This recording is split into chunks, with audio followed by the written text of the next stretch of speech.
po, muli pong magandang araw po sa ating lahat dyan, sa ating mga katito dudes dyan. Saan mang sulok po tayo ng kalawakan, naroroon. New day, new vlog, new content po tayo. Ngayong araw po ay pag-uusapan po natin ang tungkol po sa isang pamilya na kung saan ay baliktad po ang nangyayari. Imbis na yung ina po nila ang inaalagaan ng kanilang mga anak, ay baliktad po. Yung ina po ang nag-aalaga po sa kanilang mga anak. Kaya grabe po ang kalagayan talaga ni nanay, yung ating i-content ngayon. Kasi po yung tatlong anak niya ay lahat po PWD. At si nanay po ay isang senior citizen na po na 87 years old po.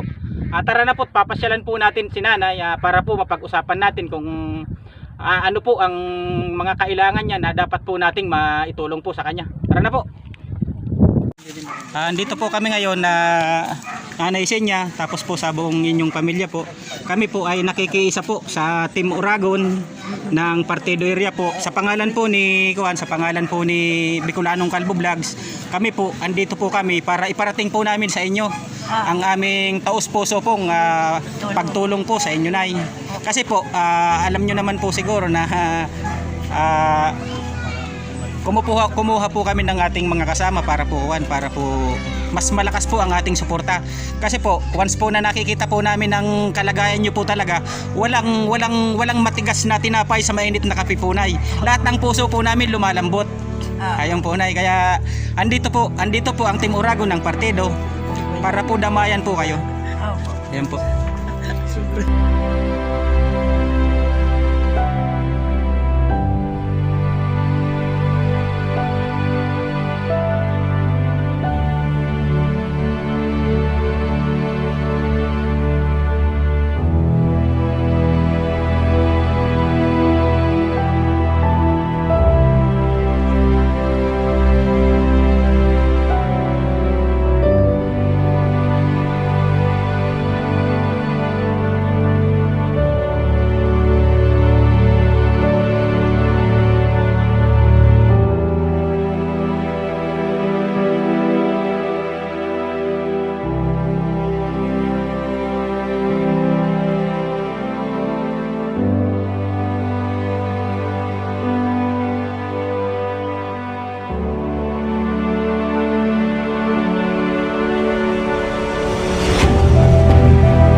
Ayan po, na itong pasensyahan nyo na po ang kaunting na ikuha ni Bicolanong Kalbo Vlogs po.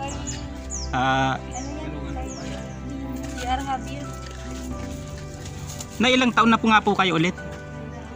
78. 78 po kayo? 78 or 87? 87 ata. Yan po, si Lola po, siya po si Lola Senya, 87 years old. Kuya, ano nga po pangalan mo, kuya? Idi, ano? Apelyido po nila, nay? Karansa, no? Ito po si Nanay Senya Karansa, siya po si Manoy Idi Karansa. Ikaw nga po, anong pangalan mo? Nestor. Ito po si Kuya Nestor, at ayun po si Kuya Jim. Yun po. Sila po ang gawan, sila po talaga. Kung makikita niyo po ang kalagayan nila, lahat po yan sila PWD na po. Ayan. Kaya po ako po, imbis po na sila Kuya Nestor mag-aalaga kay nanay, kasi po anak pero po ang nangyayari po is baliktad. Kaya po talagang gaya nga po ng sinabi ko kanina, napakahirap talaga ng sitwasyon. Si nanay 87 years old na dapat inaalagaan ng mga anak. Kaya parang baliktad na po. Kayo po, nanay, wala naman po kayong nararamdaman. Ano po ang mga nararamdaman nyo po? Wala naman po. Nung kuwan po, Manoy Nestor, Manoy Jim, nung kuwan po, nung magpa-check up po kayo, nagpa-check up po ba kayo? Nagpa-check up kami sa Koda, tama kami kay Kapitan, pinadara kami sa regional. Pagkatapos doon, pinadara kami sa iling, sa mga... Pili. Mintal. Sa mental, sa mga Opo. kapay. Yes po. Ano daw po sabi ng, yun po ang sabi sa inyo ng ospital, dalhin kayo dun sa mental. Dinara kami sa mental. Opo. Bakit daw po? Bakit daw? Ba't sinabi po ng ospital na dalhin po kayo sa mental hospital? Hindi naman sinabi, basta pinadala kami doon. Pero po walang... Pagdating doon, wala naman magawa yung mga doktor doon. Ang sinasabi lang doon, tinatanong ka lang lagi. Tanong lang, wala iba, tanong. Tinatanong-tanong ka lang. Na pagkatapos po nun na, nung manggaling po kayo sa mental hospital, ano po yung gawan? Ano po yung sabi sa inyo ng mental hospital nung pinalabas rin po ba kayo ulit? Wala kasi gabi na, wala naman kami tulugan, wala kaming kulambo doon, wala kaming pagkain. Ang anak ko sa sentro, nagkuha ng sasakyan, kinuha kami doon. Ang mahal ng bayad, 2,000. 2,000 arkila sa sasakyan. Oo, ang mahal. Ayun po. Ay, yung anak ko, si Sita, ay si Pabagama. Oo, si anak ko. si Manay Sipa. Ang Ayun po. anak sa ako, walo na daw na mapaensari pa ulit. Bali po pala, yung sabi ng ospital, wala naman nakitang gawan, wala naman pong nakitang Wala naman sakit. sinasabi sa'yo. Walang sakit. Kaya po napilitan po silang dalhin po kayo sa kawan sa mental po. Ganun rin po yung sabi sa mental, wala ring finding sila na kung ano man. Kaya po ibig sabihin sa madaling salita pinalabas po kayo. Ay, kinuha kami ng anak ko. Kinuha po. Opo. Kinuha kami ng anak ko doon sa nalalagyan namin sa mga bangko. Ayun. Pero po, yung sa kuwan po, no, kung hindi nyo po mamasamain, ano po sa tingin nyo po na kuwan? Mga ilang taon na po sila ganyan? Ilang taon na po sila ganyan sila, Manoy? Ay, ano na? 5 taon. Ganyan kasi dati noon talaga nung bata pa ako nasusubaybayan ko na sila, maliliksi naman yan eh. Mga makukuha naman, malalakas naman. Ano nga sa mga palay, nagluluti. Oo nga po, kasi lagi Babaktot sa mga palay. Pumapasan pa po sila ng mga sinako. nagpatangran sa tinako. Ano? Kaya nga po ako talaga, sobrang bigla ko po nung malaman ko po na ganun po yung nangyari sa atin, na bakit ganun na lang sa hindi natin alam na dahilan. Biglang nagkinaan. Ngayon po na hindi na po kayo bumabalik sa ospital man lang, hindi na. Hindi na, dahil wala naman nangyayari sa punta namin. Wala na po. Wala. Paano po Nanay Sinya yung kuwan? Beses kami nagpunta sa regional na wala. Paano po Nanay Sinya yung pang araw-araw nyo, yung pangkain nyo? Si Nana Sifa. Opo. Paano po kung kuwan, halimbawa kinakapos-kapos na rin si Nana Sifa kasi nga po yung kuwan, yung siyempre tatlo rin po kayo. Doon sa kapatid ko, kay Iming. Doon, opo, oo. Doon kay Iming. Kina Nana Iming. Kaya kami po talaga, taos-puso po kaming kuwan kasi po nung latest, sa totoo lang po talaga, ako po ang nag-recommend sa inyo sa Team Tabang po. Ako po yung yan kako, subaybay ko talaga yan. Kasi kung matatandaan nyo po, yung pinagawa nating bahay, di ba? Kaya, yun po sabi ko kako, yan talaga ang kailangang tulungan natin. At deserving po talaga nila. Sila po talaga yung bigyan natin ng focus, lalo na po sa ngayon na alam naman po natin na ganyan na po, na imbis nga po na kayo po ang inaalagaan ng inyong mga anak, parang nabaliktad na nga po. Opo. Sila dapat mag-alaga sa Sila ang inaalagaan. Sila yung inaalagaan niya.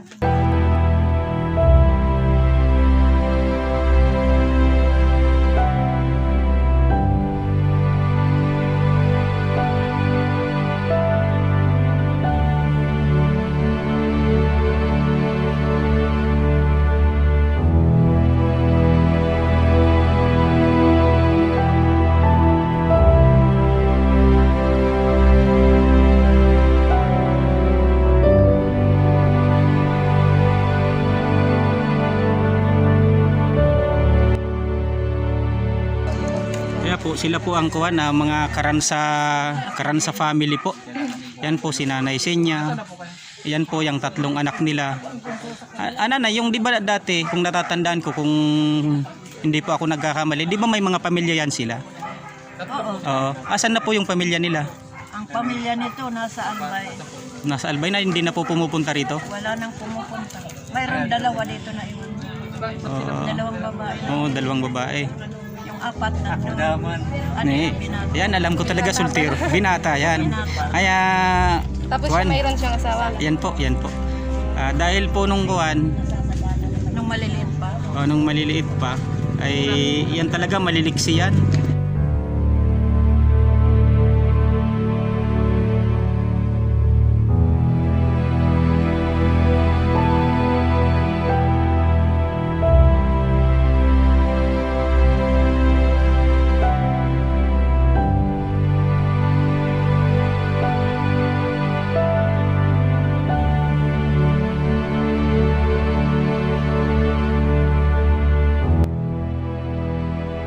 Po, Mano Edi, Mano Jim, ito po yung mga kaibigan natin, si The Prospect, tapos si Rom Ribuya TV.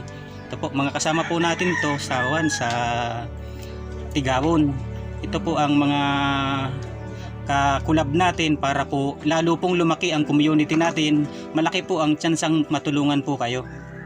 Kasi po, sa totoo lang po talaga, kung kami lang po dito sa Bato, ay hindi po talaga namin kaya. Yung kaya lang po namin nakawan, yung kaya lang po namin na yung tama lang po. Ito po si Bicolanong Kalbo Vlog ng San Francisco Balatan. Ito po. Dahil po sa kanya, Manoy, ay may kaunting bigay na naman po siya. Kung natatandaan nyo po nung nakaraan, galing na po sila rito. May dila na pong kaunting tulong po para sa pang-araw-araw natin.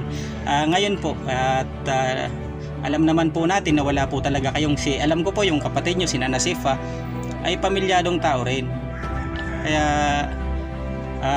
kami po, sa pangalan po ni Bicolanong Kalbo Vlog, sa Team Uragon po, dito po sa kanila The Prospect po, kay Toto Dudes Vlog, ay nakikikuan po kami, nakikiisa po kami para po mabigyang pansin ang inyong kalagayan. Kaya nga po, gaya po ng sabi ko kanina, na walang pag nakikita po talaga kayo medyo mahirap ang kalagayan. Kaya masakit po na makita po kayong ganyan. Ilang taon na po pala kayo? 59? 59. Bata pa. Palakas ka. Tapos sabi niya na 15 years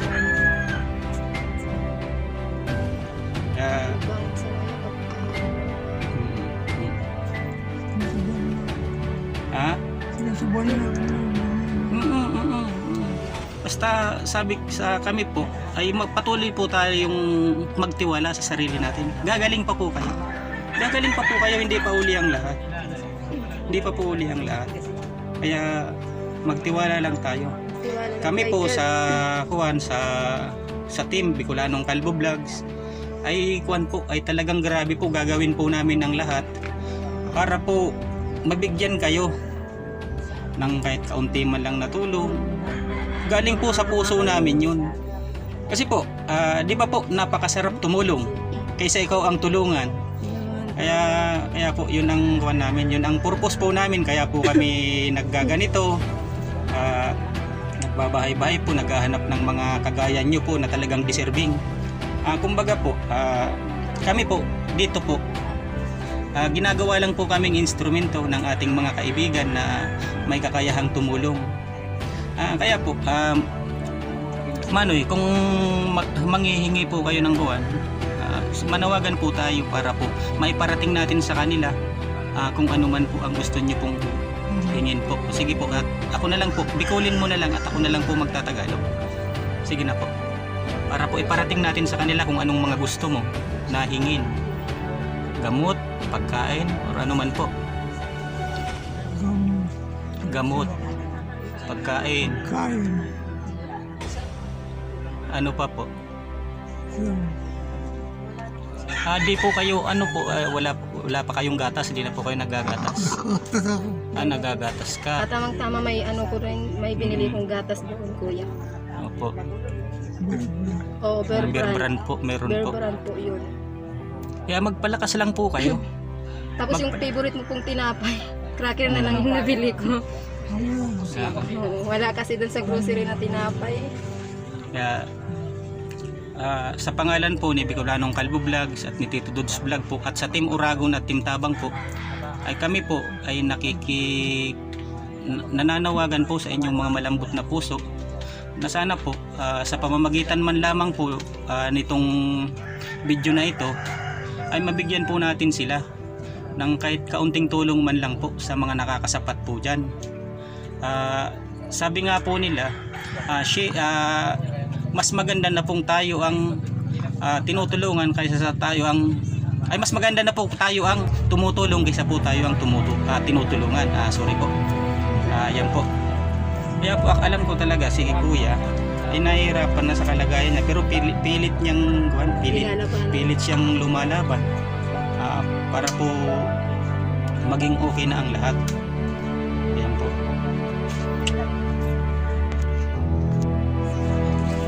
Bali po to si ano nga po Kuya Jim ang mga gusto mong kuhan, mga gusto mong katri daw po.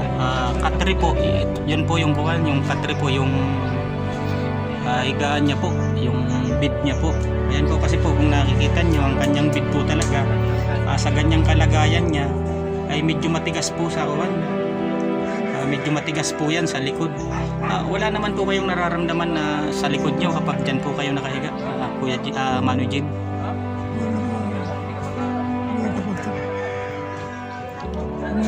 Sumasakit po likod nyo? Yun po, kasi daw po matagal na daw pong masakit ang kanyang likod, kaya po ay siya ay nananawagan na bilhan daw po ng kahit simpleng katri lang, or kaya maliit na pum para po maging komportable naman po sana ang kanyang higaan. Kasi po kung nakikita nyo itong higaan niya ay kuwan lang, ito lang po banig na manipis po, tapos po ito ay bambuslat po, kawayan lang po siya, kaya matigas po talaga, masakit po talaga sa likod, lalong lalo na po ganyan ang kanyang kalagayan. Ayun po, yun lang po ang kuwan ni Kuya Jem, yung para sa gamot niya, para sa uwan, para sa kutsyon niya, higaan niya, tapos po sa pagkain niya po.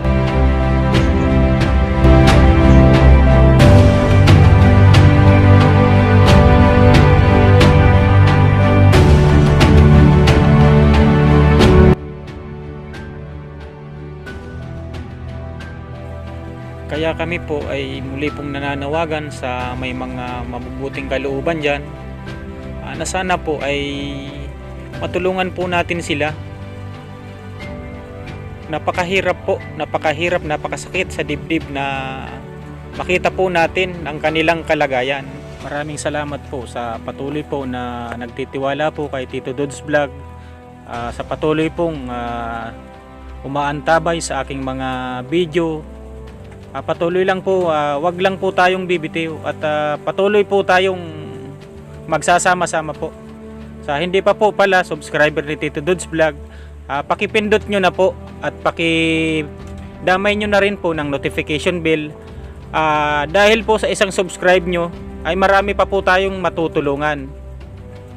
Shoutout nga po pala sa mga kasamahan natin sa mundo ng vlogging, lalong lalo na po sa Uragon team ng Partido area, sa pangunguna po ni Uragon Hani at sa kanyang mga kasamahan, kay Ma'am Da Prospect at sa asawa niya, kay Rom Ribuya TV, tapos po kay Simplicat, kay DigiTV Official, Bicolanus Vlog,